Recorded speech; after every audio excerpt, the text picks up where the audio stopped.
миграционный приток за последнее время наблюдается молодых людей в этот регион. И это, в общем, приятно, это все-таки отражает, наверное, результат наших совместных усилий по развитию дальневосточных регионов.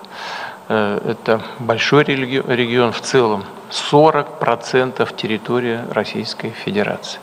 И то, что молодые люди из различных регионов страны сюда переезжают, и здесь и в целом оказывается доля молодого населения выше, чем немного, но все-таки чуть-чуть выше, чем в среднем по стране.